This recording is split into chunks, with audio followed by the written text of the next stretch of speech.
Thank you, everyone, for attending our presentation on the last day of the series of the PTV meeting. My name is Elena Farhadi. I'm with CDOT HQ Traffic Safety and Engineering Services, and I'm presenting with Victoria Eddington from Stantec. And before I start, I should say that at the time of this project, I was with Stantec working on this interesting project. Get it submitted for presentation to PTV, and by the time that it was accepted for presentation, I was already with CDOT, and I got this presentation or memo from my boss asking to review it, and I'm like, I'm not biased, but to me it just looks perfect. So let's get started. So CDOT Region 1 identified the need to mitigate runaway truck crashes and near calls along eastbound I-70 between the existing Mount Vernon emergency escape ramp and Denver West.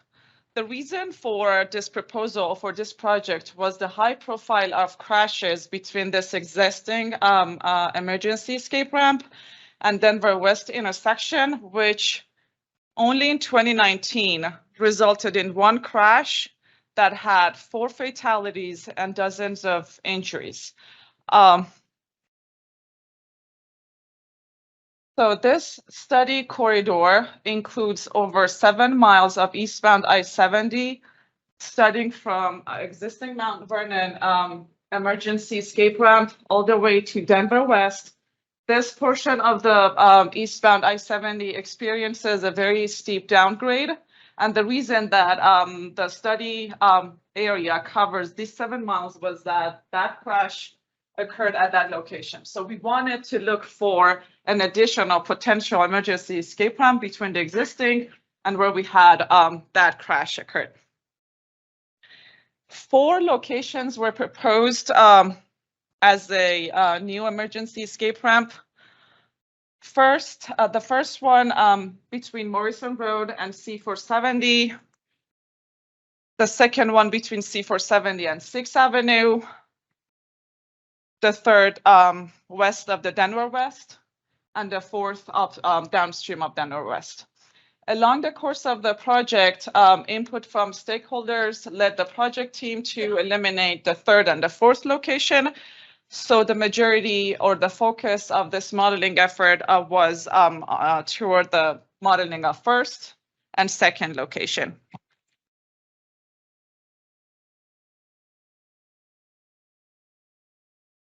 So it's routine practice in Colorado roadways to have the emergency escape ramps on the right side or on the shoulder side. However, Stantec proposed having the proposed emergency escape ramp located on a center median side or on the left side for several reasons, including the available existing right-of-way, accessibility for maintenance, and lower construction costs. Still, there were concerns about the unusual left side or center median location for a truck emergency escape ramp.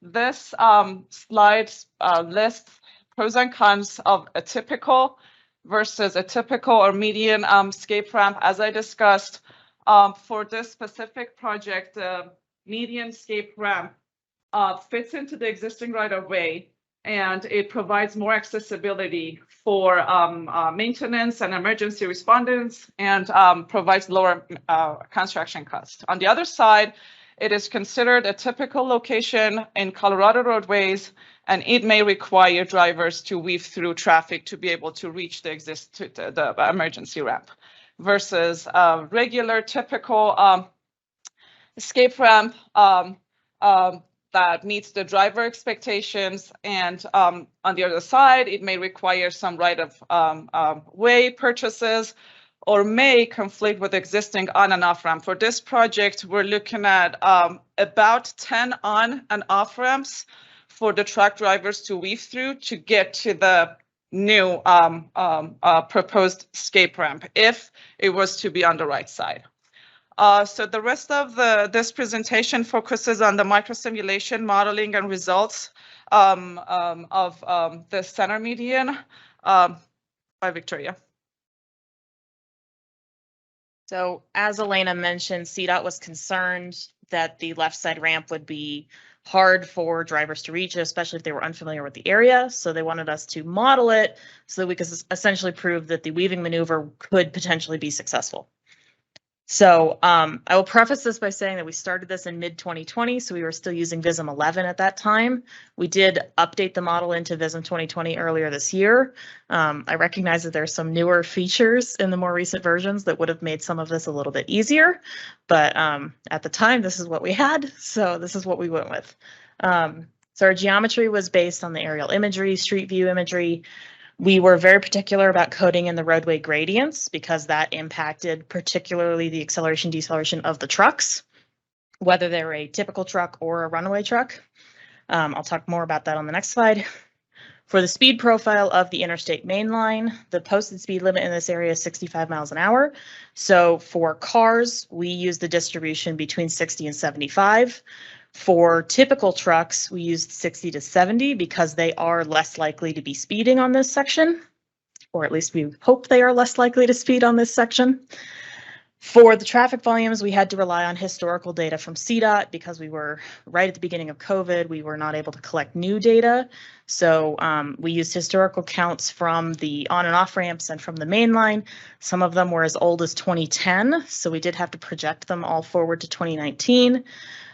We used the worst case peak hour volume, whether it was from AM or PM, which is kind of counterintuitive, but CDOT wanted us to ensure we were using the highest volume possible to represent the worst case scenario. We did balance the volumes between the interchanges just to smooth everything out, but ultimately CDOT approved the volumes we were using, so we went with it. In order to set up the roadway gradients, we started with plan and profile sheets from CDOT showing the as-built of the highway. We converted that PDF into JPEGs and inserted it directly into our model so that we could line it up with the Bing aerial imagery and what we had built on our model. And then we simply split our links where the gradient changed on the plan and profile sheets and input the gradient to match. We didn't really worry about the exact points of each vertical curve because some of them are fairly short. Instead, we just focused on inputting the gradient value. We did not actually change any of the Z offsets because that was mostly going to give us a visualization benefit rather than actually impacting the model behavior. So when we look at the model a little bit later, it is completely flat, which CDOT was a little off-put by, but we reassured them it is behaving as if it is mountainous terrain. To model the runaway truck itself, we started by creating a separate vehicle type and separate vehicle class so that we could assign parameters to the runaway trucks separate from the typical trucks. We ended up with a speed profile of 80 to 90 miles per hour. This was based on information supplied by CDOT that indicated that trucks typically go anywhere from 25 to 30% faster when they are experiencing brake failure. So the runaway truck was set to use the typical speed profile of 60 to 70 when it entered the model. And then at the point where it starts experiencing the emergency, we assigned the new desired speed decision to it to have it increase its speed to be between 80 and 90 miles per hour. For the acceleration and deceleration functions, we did have to tweak those so that the runaway truck would find it easier to accelerate and more difficult to decelerate as it goes down the hill. So what I'm showing right now is the default truck functions for desired acceleration and maximum deceleration. You'll notice that the desired acceleration, when you get up to a certain speed on the x-axis, it actually drops to 0. So our trucks were going faster, but they didn't have the ability to accelerate up to that faster speed. So we ended up just increasing the function so that they had a higher acceleration at that higher speed and therefore could accelerate up to the faster speed they needed. For the deceleration, you might have noticed, if I can go back, we simply moved the entire profile to be less negative so that the truck has a harder time decelerating if it decides it needs to, because really that shouldn't be happening. So some of the other parameters we had to change to get realistic truck behavior include the advanced warning distance, which in the case of this model was both where the truck started experiencing an emergency and where it knew it needed to go to the left in order to get to the new escape ramp. So in PTV terms, that is where the desired speed decision with the higher profile was, and that's where our static routing decision directing the truck to the left side ramp was placed. They were both at the same location. Based on direction from CDOT, we ended up placing this at the midpoint of the existing emergency escape ramp because that is where they would typically put signage for the next ramp, is after the point where the truck driver has missed the current ramp. So for ramp location 1, that was just over 2 miles. For ramp location 2, it was about 3.5 miles. We did have to modify the lane change distance to get onto the new ramp because we found in our early iterations that the trucks were very often waiting until the very last moment to move over, which was not realistic. If the truck driver knows there's an emergency and he knows he needs to go left, he's going to try to do that as soon as possible. So we ended up increasing the lane change distance to 1 mile upstream of each ramp so that they would start, that's the last possible time they would start moving over if they haven't already. We also, to enforce a worst case scenario, blocked the inside lanes upstream of the advanced warning distance so that the truck would always start in the shoulder lane when it starts experiencing the emergency, so that we were making it weave across the most number of lanes.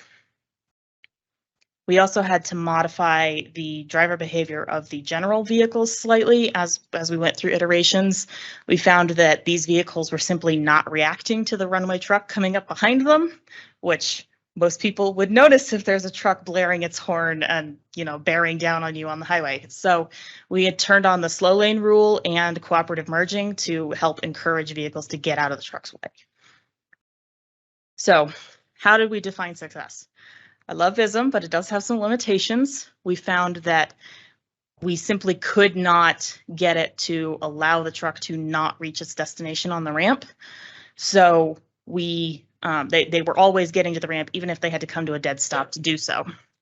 So rather than judging the truck on whether it reached the ramp or not, we judged it on whether it had to behave unrealistically to do so.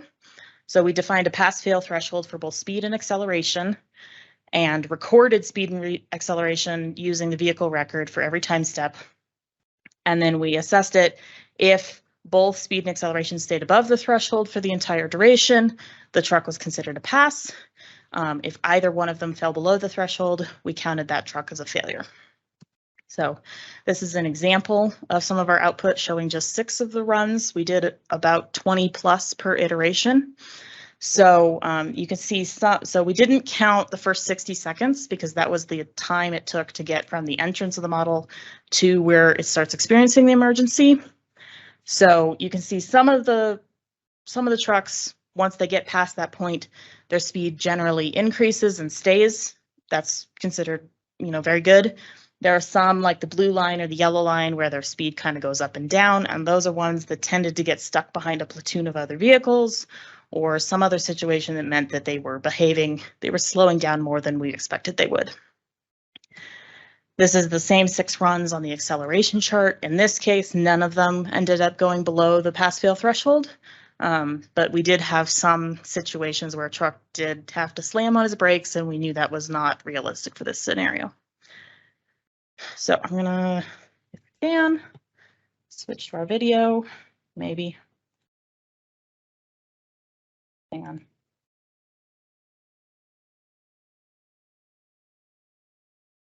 Gotta go this way. So this is a fairly short video. Blink and you'll miss it. But I will point out that the runaway truck has a bright blue cab, and there you'll see 3 3D signs as we go. The first one marks the entrance of the existing emergency escape ramp. The second one is placed at that advanced warning distance, so it's directing the trucks to the left side, and that's where the speed will start increasing. And then the third 3D sign is the entrance of the new ramp, which in this case is location 1. There we go. And again, it's completely flat, but it's behaving as if it is mountainous terrain. So this is the existing ramp here on the right, and the truck is behaving normally at this point.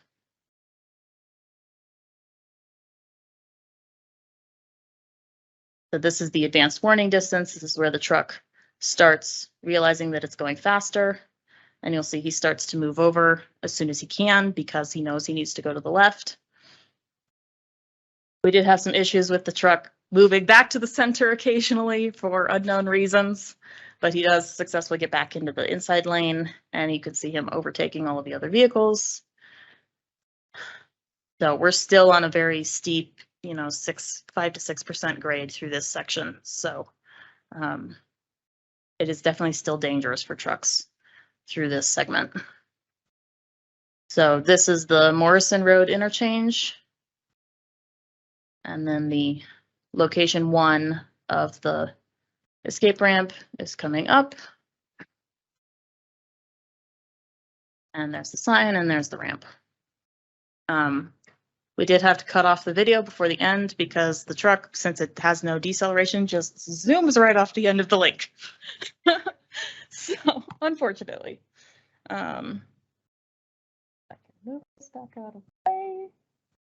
So ultimately, we ended up proving that the weaving maneuver is a success most of the time. We only had about, well, it was a 92 or a 94% pass rate for each ramp location. So CDOT is still determining exactly which location they want to use based on a bunch of other factors. That's nothing I'm involved with, but they were satisfied with the results of the simulation that showed that this is likely to work if they build it. So that's it.